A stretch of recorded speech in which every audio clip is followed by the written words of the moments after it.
को एक बार नेत्र को बंद करके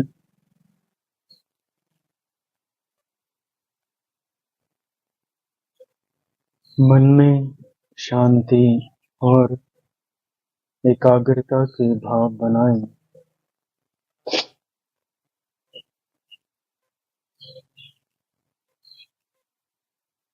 ऐसा जानने का प्रयास करें कि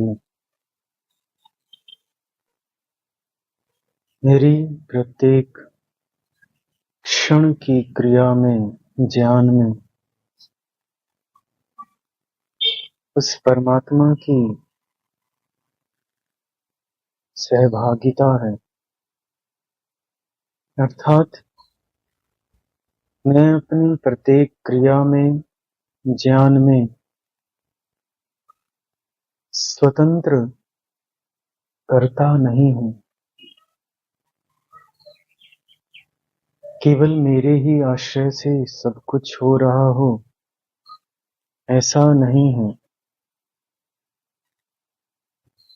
कोई है जो मुझे परोक्ष में छिपकर सहायता देता है। मेरी प्रत्येक क्रिया में, ज्ञान में सहभागी है।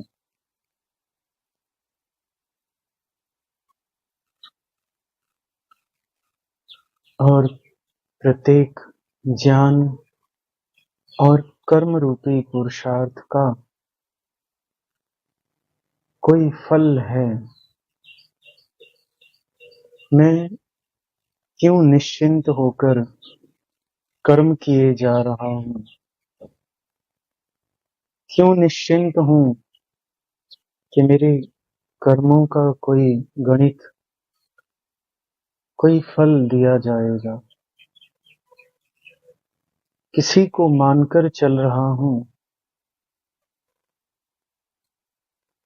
अथवा मन में दूसरा विकल्प हो सकता है कि कर्म का कोई फल नहीं, जो है अभी है।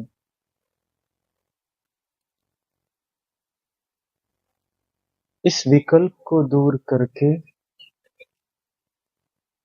अपनी केवल वर्तमान स्थिति देखें। इस वर्तमान में भी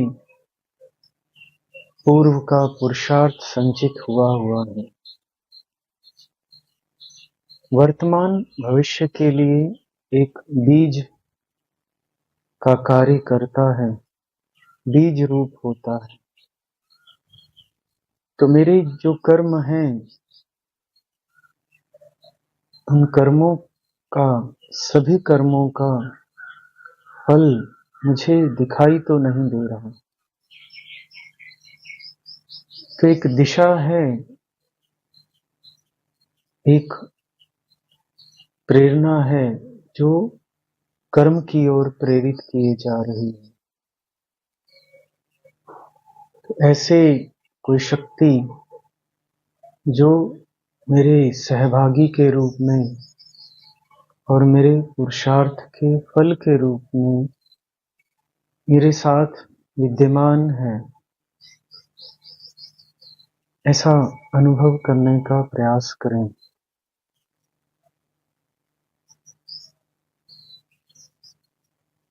उसकी सहभागिता और पुरुषार्थ के फल की उपेक्षा करके मैं आगे नहीं बढ़ पा सकता।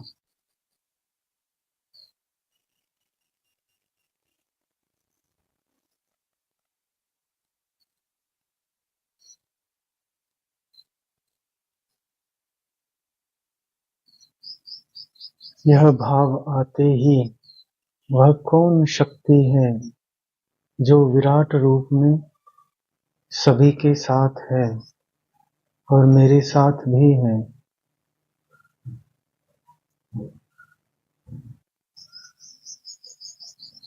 उसका क्या नाम है?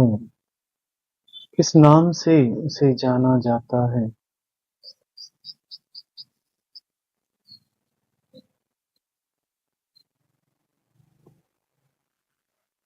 एक जिज्ञासा ठाए।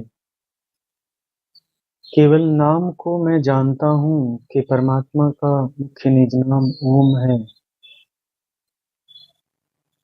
इतनी जानकारी मात्र से परमात्मा के प्रति श्रद्धा नहीं बन पाती।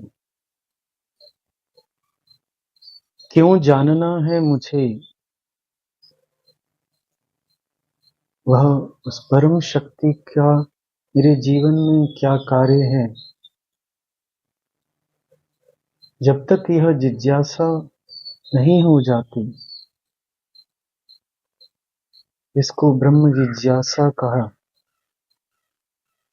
तब तक उसके नाम की जो जानकारी है वह अधूरी ही होती है। क्या ये ब्रह्म जिज्ञासा मेरे भीतर है?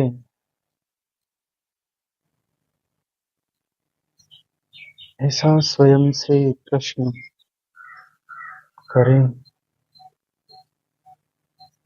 और फिर क्या अब उसके नाम को जानने की जिज्ञासा हुई, ऐसा देखने का प्रयास करें।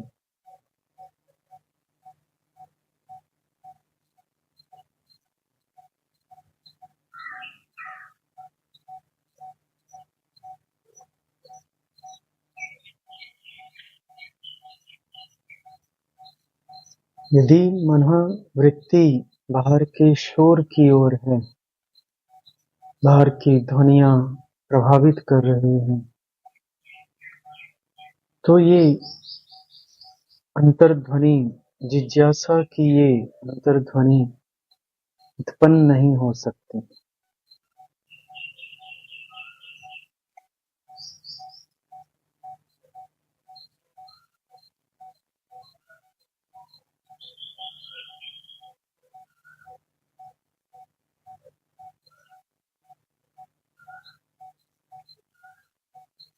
इस जिज्ञासा को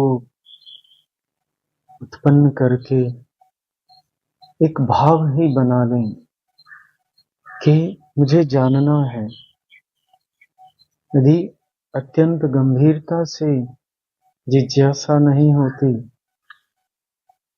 केवल मान लेने से कि यदि मुझे जिज्ञासा है या हो जाए तो मैं किस प्रक्रिया से उसे जान सकता हूँ, ऐसा ही एक भाव बना लें।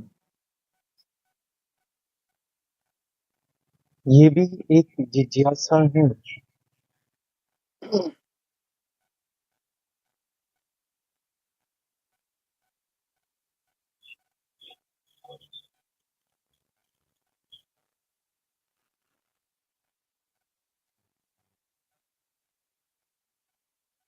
जिसे मुझे जानना है, जो मेरी जिज्ञासा का विषय है, जिज्ञास्य है, उसका नाम ओम है।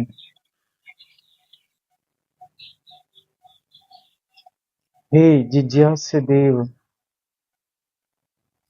मैं आपके नाम के संबोधन के द्वारा आपके समक्ष उपस्थित हो रहा हूँ। आपके समक्ष उपस्थित हूँ। इस भावना से प्रणव ध्वनि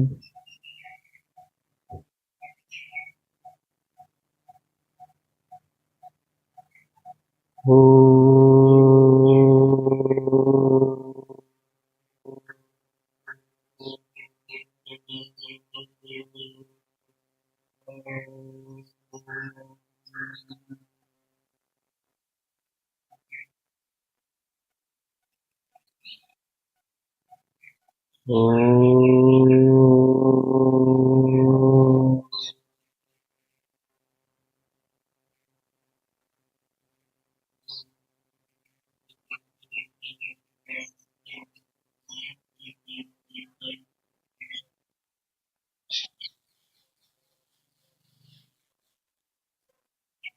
ओ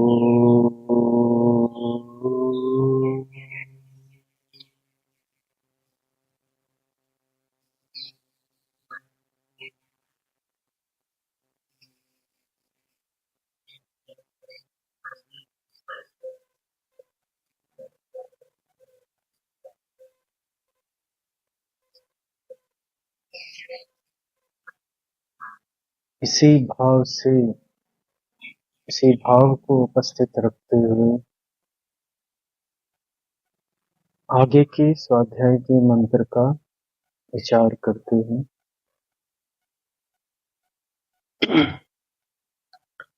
स्वाध्याय के इस सत्र में हम आचार्य अभयदेव जी के ग्रंथ वैदिक विनय में लिखे हुए मंत्रों का, वेदों के मंत्रों का विचार विमर्श कर रहे हैं। स्वाध्याय एक मन का तप है। मन की जो विरोधी भावनाएं हैं या विरोधी विकल्प हैं, उनको हटाने के लिए ऋषियों के द्वारा कहें या परंपरा से ईश्वर के द्वारा इस स्वाध्याय की स्थिति बनाई गई है। मंत्र केवल पढ़ने से अपने फल को, अपने परिणाम को नहीं देता, अथवा वह हमारा मन नहीं हो जाता। मननात् इति मंत्र, एक व्युत्पत्ति है मंत्र की, जिसको मनन किया जाता है। पर यदि पढ़ेंगे, केवल पढ़ या सुन लेंगे और मन तक मन नहीं बनेगा वह मंत्र, तब तक उस मंत्र का प्रयोजन, फल हमारे मन में, चित्त में उत्पन्न नहीं होगा या अभिव्यक्त नहीं होगा। मन अभी की स्थिति में ऐसा है कि हम यदि इसको कुछ विषय देते हैं जिसमें हमें अपना प्रयोजन अब तक नहीं दिखाई दिया, तब यह अनेक विकल्प, अनेक विचार उत्पन्न कर देता है। और यदि कोई ऐसा विषय नहीं देते जिसमें हमारा अब तक कोई प्रयोजन सिद्ध नहीं हुआ, अपितु ऐसा विषय देते हैं जिसमें हमारे प्रयोजन है, सांसारिक प्रयोजन है, खाना पीना है, धन कमाना है, सम्मान प्राप्त करना है, पढ़ना पढ़ाना है, यज्ञ करना है, जहां पर लोक संबंध रखता है, लोक के व्यक्ति संबंध रखते हैं, लोक की वस्तुएं संबंध रखते हैं, उससे हमारा साक्षात प्रयोजन सिद्ध होता दिखाई देता है।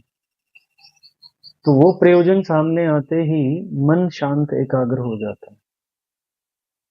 अभी आप सुन रहे हैं, अकेले में सुन रहे हैं, या मैं बोल रहा हूं, कुछ ही लोगों में बोल रहा हूं।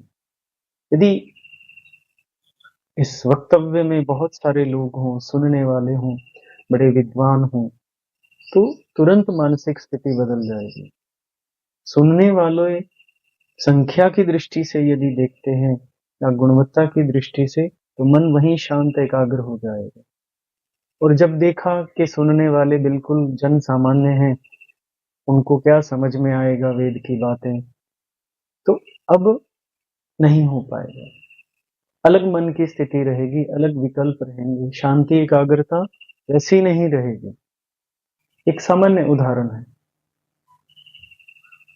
ऐसे ही धन कमाने की दृष्टि से है, सम्मान की दृष्टि से है, जहां हमारे प्रयोजन सिद्ध होते हैं और लोक से संबद्ध होकर होते हैं, वहां मन हमें शांत दिखाई देता है।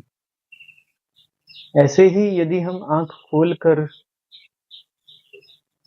जो आजकल किया जाता है, ध्यान किया जाता है, अथवा ध्यान की एकाग्रता की कई विधियां अपनाई जाती हैं, कि तो वो लोग कहते हैं जब हम आंख खोल के बैठते हैं या कोई भजन सुनते हैं, कोई संगीत सुनते हैं, तो परमात्मा का ध्यान बहुत अच्छा होता है। पर यदि आंख बंद करके बैठें, जैसा आप बताते हैं कि इंद्रियों का निग्रह करना, आंख का विषय ना होना, श्रोत्र का विषय ना होना, जब ये करने बैठते हैं तो ध्यान ही नहीं लगता। तो मन में जितने विचार संग्रहित होते हैं वे सब आने लग जाते हैं। तो ऐसी स्थिति जब बनी हुई है तो मन ध्यान में कैसे लगेगा? तो इसलिए वो इंद्रियों के व्यापार में रहते हुए ही ध्यान को या मन की स्थिति को एकाग्र करने का प्रयास करते हैं। पर यह ध्यान की पद्धति नहीं होती।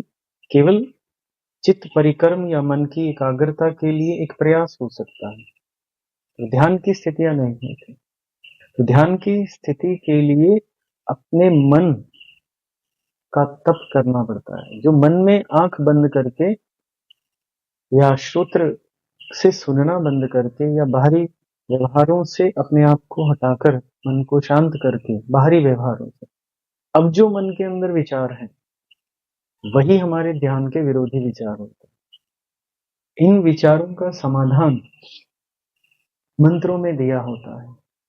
मन में विचार किस कारण से है? किसी से कुछ छिन जाने का भय, कोई मुझसे आगे ना बढ़ जाए इसका भय, मेरे पास जो है उसकी सुरक्षा का भय, कोई मुझसे क्या चाहता है या मैं दूसरे को क्या दे सकता हूं, इस अपेक्षा का भाव, राग का भाव, कोई मुझसे आगे ना बढ़ जाए यह ईर्ष्या का भाव, मुझे जो मिला है उससे और अधिक मिल जाए यह लोभ का भाव, ये सारी स्थितियां, इनके समाधान इन मंत्रों में होते हैं। जब तक हमें ये मंत्र के स्वाध्याय के रूप में ये मंत्र नहीं आते, तब तक जो मन में वृत्तियां हैं जो शांत एकांत होकर आती हैं, उनका समाधान नहीं मिलता। हमें लगता है कि हमसे कुछ छिन जाएगा या हमें कुछ और अधिक मिल जाए, ये पर्याप्त नहीं है। अर्थात राग और द्वेष, भय आदि की स्थितियां, उसी भय को दूर करने के लिए, उसी राग द्वेष को दूर करने के लिए इस मंत्र के भाव है। स्वाध्याय के रूप में पढ़े जाने वाले इस मंत्र में क्या पद है? इंद्र आशाभ्य हरिः सर्वाभ्यो अभयम करत जेता शत्रुं विचर्षणि। परमात्मा की स्तुति रूप यह मंत्र है। स्तुति केवल स्तुति करने के लिए नहीं होती, उसके साथ में प्रार्थना और उपासना के, निकटता के भाव भी विद्यमान होते हैं। एक क्रम है, स्तुति तो एक प्रथम सीढ़ी मात्र है। तो ऐसी ही भावना यहाँ इस विनय में बनाई गई है। अपने भय को पहले जाना गया है और मंत्र कहता है कि हे इंद्र परमेश्वर, जो भयों सबसे निर्भय करने वाले हैं, इस ऐश्वर्य वाले आप हैं, मुझे सब दिशाओं से भय मुक्त कीजिए, अभय कर दीजिए। कैसा भय? जो हमें अपने विरोधी से होता है, और आप अपने विरोधियों को विजय दिलाने वाले हैं, जेता हैं, शत्रुओं को, विरोधियों को परास्त करने वाले हैं। और मैं आपसे ऐसा क्यों मांगूं, मैं आपके साथ ऐसा क्यों जुड़ूं कि आप मेरे शत्रुओं का नाश करने वाले हैं? उसके लिए आगे बताया विचर्षणी, क्योंकि आप मेरे प्रत्येक क्षण में मेरे साथ हैं, मेरी क्रिया में, मेरे ज्ञान में मेरे साथ हैं, मुझे जानते हैं और क्रिया में सहभागिता है। और दूसरा, मैं जो करता हूं उसको संरक्षित करने वाले हैं, ताकि मुझे समय अनुकूल इसका फल दिया जा सके, जो मैंने किया अपने मन के लिए, अपनी आत्मा को शुद्ध करने के लिए। तो अर्थात मेरे प्रत्येक क्रिया में, ज्ञान में मेरे साथ मुझे देखने वाले हैं। तो अर्थात आप जानते हैं कि मेरा भय क्या है और वो भय कैसे मुक्त हो सकता है। तो इसमें कहा सर्वाभ्य आशाभ्य, सभी आशाओं से, शब्दार्थ तो आशाओं से है, पर आचार्य अभय देव जी ने कहा सभी दिशाओं से। आशा और दिशा में एक समानता होती है कि वो हमें किसी ओर जाने के लिए संकेतित करती है, प्रेरित करती है। दिशा की ओर हम प्रेरित होते हैं कि ये पूर्व दिशा है, हमें इस कार्य के लिए इस ओर जाना चाहिए। और आशा भी हमें प्रेरित करती है, ये मुझे मिल जाए या ये मेरा दूर हो जाए। ये जो आशा है हमें प्रेरित करती है उस दिशा में कर्म करने के लिए। चाहे दिशा कहें चाहे आशा कहें, दोनों ही अर्थ समानार्थक हैं कि ये मुझे ले जाने वाली है, और इसी आशा या दिशा से मैं अभय हूँ। अब किसी और जाना भी है और अभय भी होना है, भय मुक्त होना है, ये दोनों का समन्वय करना आवश्यक है। क्योंकि यदि हमें किसी और बढ़ने में ये पता चले कि भय है, तो हम बढ़ ही नहीं पाएंगे। अभय होकर ही हम किसी और बढ़ सकते हैं, चाहे वो आंतरिक यात्रा है, मन से ध्यान साधना आदि करने की है, चाहे बाहर के कर्म है, ज्ञान है। हम कुछ करना चाहते हैं, पढ़ना चाहते हैं, तो मन में होता है कि हाँ हम पढ़ें, कोई हमें बाधित ना करे, पढ़ाई को बाधित करके किसी काम में ना लगा दे। हम खेती करते हैं, खेती अच्छी हो जाए, कोई प्राकृतिक बाधा ना आ जाए, अतिवृष्टि ना हो जाए, या वृष्टि ही ना हो, तो उसका भय बना रहता है। तो उसके लिए, भय से मुक्त करने के लिए भूमि जल का प्रबंध करते हैं। पर भूमि जल के अतिरिक्त कोई तूफान आ जाए या अन्य कोई दोष उत्पन्न हो जाए, बीमारी उत्पन्न हो जाए, तब ये सारे भय मिलते ही रहते हैं। जब भय है, हम सोचते हैं यदि भय है तो हम आगे कैसे बढ़ेंगे। भय हमें आगे बढ़ने से रोकता नहीं है, बल्कि हमें सशक्त करता है कि आगे बढ़ने की जो बाधाएं हैं आएंगी ही, चाहे आंतरिक बाधाएं हो चाहे बाहर की बाधाएं हो, पर हमें पूर्व से ही सजग रहकर उन बाधाओं का समाधान करना है। यदि भय रोकने वाला हो जाता है तो हम अभी भय को जीत नहीं सकते, तो निर्बलता रहेगी। कोई व्यक्ति होता है, धन कमाने में बहुत उत्साही होता है, उसके पास धन बहुत कम होता है, पर बहुत सामर्थ्य होता है, सभी बाधाओं से लड़ने का बल होता है, तो वो धन कमा लेता है। ऐसे ही जो ज्ञान प्राप्त करना चाहता है, उसको ये बाधाएं नहीं बाधित करती कि हाँ मैं आराम से शांति से बैठा पढ़ रहा था और किसी ने मुझे बाधित कर दिया, चाहे बाहर की प्राकृतिक बाधा ने, चाहे किसी व्यक्ति की बाधा ने। उसके मन में वो विद्या का भाव बना ही रहता है, वो हटता नहीं है, निर्भय होकर रहता है। पर जो इन बाधाओं से बाधित हो रहा है, इसका अभिप्राय यह है कि वह अपने उस मार्ग में बढ़ने के लिए पूरी तरह सशक्त नहीं है। उसको अभी उस मार्ग में बढ़ने के लिए जो तप करना है, उसकी तैयारी नहीं है, या उसने पूर्व सज्जा नहीं कर रखी है। तो मंत्र में अब भय का परिचय दिया है कि हमें जहां भी बढ़ना हो वहां भय होता ही है, पर उस भय से मुक्ति दिलाने के लिए, और भय हमारा शत्रु होता है, विरोधी है, हमें रोकने वाला है। जो चीज हमें रोकती है आगे बढ़ने में, वही हमारी विरोधी या शत्रु होती है। चाहे वो भय हो, चाहे वो लोभ हो, चाहे राग हो, चाहे द्वेष हो। लोभ भी हमें आगे बढ़ने से रोकता है। हम चाहेंगे कि मेरे पास बहुत अधिक हो, तो बहुत अधिक होगा तो क्या करना पड़ेगा, दूसरों का मार के खाना पड़ेगा, दूसरों से अन्याय करना पड़ेगा। ठीक है, और जब अन्याय करेंगे या ऐसा लोभ की प्रवृत्ति होगी तो दूसरे लोग रोकेंगे कि आप अति कर रहे हैं।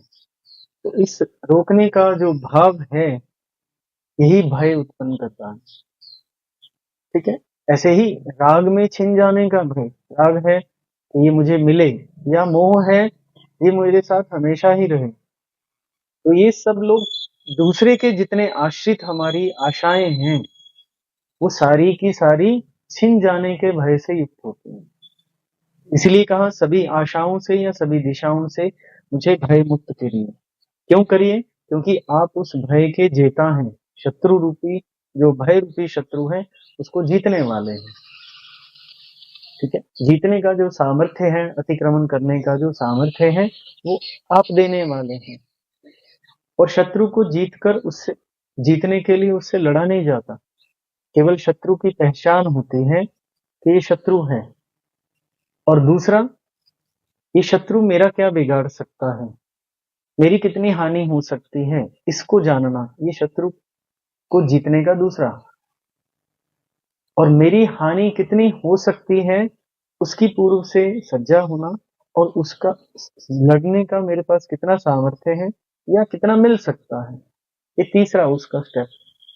तो यदि 3 स्थितियां बनी रहती हैं तो हम जीत सकते हैं। परमात्मा भी शत्रुओं का जीतने वाला है। वो जानता है कि शत्रु कौन है मेरा। हम भी तो शत्रु हैं परमात्मा के। परमात्मा के विरुद्ध आचरण करते हैं, जो निर्देश हैं परमात्मा का इस प्रकृति के प्रयोग के लिए, उन निर्देशों का पालन नहीं करते, दोहन करते हैं, विरुद्ध कर्म विरुद्ध आचरण करते हैं। हम तो इसके विरोधी हैं, शत्रु हैं। पर उसको पता है कि कितना भी शत्रु बन जाए ये मेरा, मुझसे जीत नहीं सकता। पुनः इसको मैं शून्य पर ले आऊंगा। पुनः कर्मफल की व्यवस्था या न्याय व्यवस्था के अनुरूप इसको पुनः सब कुछ हटा दूंगा। जो इसने प्राप्त किया है वो शून्य हो जाएगा, उसको पता है। पर वो हमारी स्वतंत्रता का चूंकि हनन नहीं करना चाहता, इसलिए जो भी हम करना चाहते हैं वो करने भी देता है। पर उसको पता है कि ये मुझसे जीत नहीं सकता। इसको लगता है कि मैं इतना प्राप्त कर लूंगा, पर परमात्मा को पता है इसका सब कुछ छिन जाने वाला है। तो इसलिए वो भय से युक्त ही नहीं होता, शत्रु को जीत लिया। और मुझे, मेरा विरोधी, भले ही हमारे विरोधी, परमात्मा के हम विरोधी बने हुए हैं, पर हमें लगता है कि हम विरोधी हैं, अथवा हमें कुछ भी नहीं लगता, हम तो सर्वे सर्वा हैं, इस रूप में लगता है। ठीक है, पर हमारे पास कुछ भी नहीं रहने वाला है, ये भाव तो हमेशा हमारा भय बना ही रहता, ये कभी भी छिन सकता है। पर परमात्मा के पास ऐसा भय नहीं होता कि ये मुझे मेरा कुछ अतिक्रमण कर देगा। अतिक्रमण की बात ही दूर रही, जीतने के भाव से भी युक्त नहीं हो सकता। तुरंत भय उत्पन्न हो जाएगा इसका कि कैसे जीतूं। परमात्मा तो अपने शत्रुओं को सर्वदा जीतने ही वाला है। कैसे जीतने वाला है, उसकी पद्धति यही है, शत्रु कैसा है और मेरा ये क्या बिगाड़ सकता है। और तीसरा, हमारी दृष्टि से यदि बिगाड़ होगा तो कितना होगा, उसका क्या समाधान है। तो वो समाधान यहाँ पर मंत्रों में दिए होते हैं कि परमात्मा की स्तुति प्रथम कि वो विचर्ष शत्रुंजेता है, विचर्षणीय है, प्रत्येक कर्म को अच्छी प्रकार से देखने जानने वाला है, हमारे कर्मों के पुरुषार्थ के फल का संरक्षक है। ऐसा नहीं है कि मेरी कोई हानि होने देगा। लगेगा कि शत्रु मेरी हानि कर देगा, पर उसने निर्देश कर रखे हैं तुम्हारी रक्षा के लिए संरक्षक के रूप में मैं बैठा हूं। तो ये स्तुति का भाव। और फिर जब स्तुति है तो साथ में प्रार्थना कि मैं आपको, स्तुति अर्थात मैं आपको इस रूप में जानता हूं। प्रार्थना कि अब मैं समर्पित होता हूं आपके, जैसे आप हैं वैसा मानकर मैं समर्पित होता हूं, समर्पण, यह प्रार्थना। और जो प्राप्ति वाला भाव है वो उपासना कहलाती है। तो जब मंत्र के इन भावों को देखते हैं कि आप मुझे जिताने वाले हैं और सदा मेरे प्रत्येक कर्म के साथ, ज्ञान के साथ मेरे साथ हैं, देखने वाले हैं, जानने वाले हैं और मेरे लिए संरक्षण देने वाले हैं, तो ऐसा भाव जब बनाकर चलते हैं तो यह मंत्रों का स्वाध्याय होता है। स्वाध्याय करने के पश्चात कि हाँ, पर इस मंत्र में ये भाव दिए हैं कि कैसे मैं अपने शत्रुओं से जीतकर या कैसे परमात्मा के निकट स्तुति करने योग्य हो सकता हूँ, प्रार्थना या उपासना करने योग्य हो सकता हूँ। तो इन मंत्रों के ऐसे भाव यहाँ उपस्थित होते हैं। तो ऐसा स्वाध्याय के मन से कि ये हमारा मन बन जाए, ये भाव हमारा मन बन जाए, मनन का विषय बन जाए, ऐसी भावना से इसको स्वाध्याय को करना चाहिए। तो यही मंत्र के भाव है। परमात्मा को शत्रुंजेता मानना, शत्रुओं को जीतने वाला, जिताने वाला भी है, हमें जिताएगा। स्वयं जीतता है तो दूसरे को भी, हमें भी सामर्थ्य देने वाला है। और सबसे बड़ा संरक्षण है कि सदा हमारे कर्मों को देखने वाला, जानने वाला और जानकर उसको संरक्षित करने वाला। ठीक है, ऐसे भाव हमारे स्वाध्याय के होने चाहिए। ओम शांति।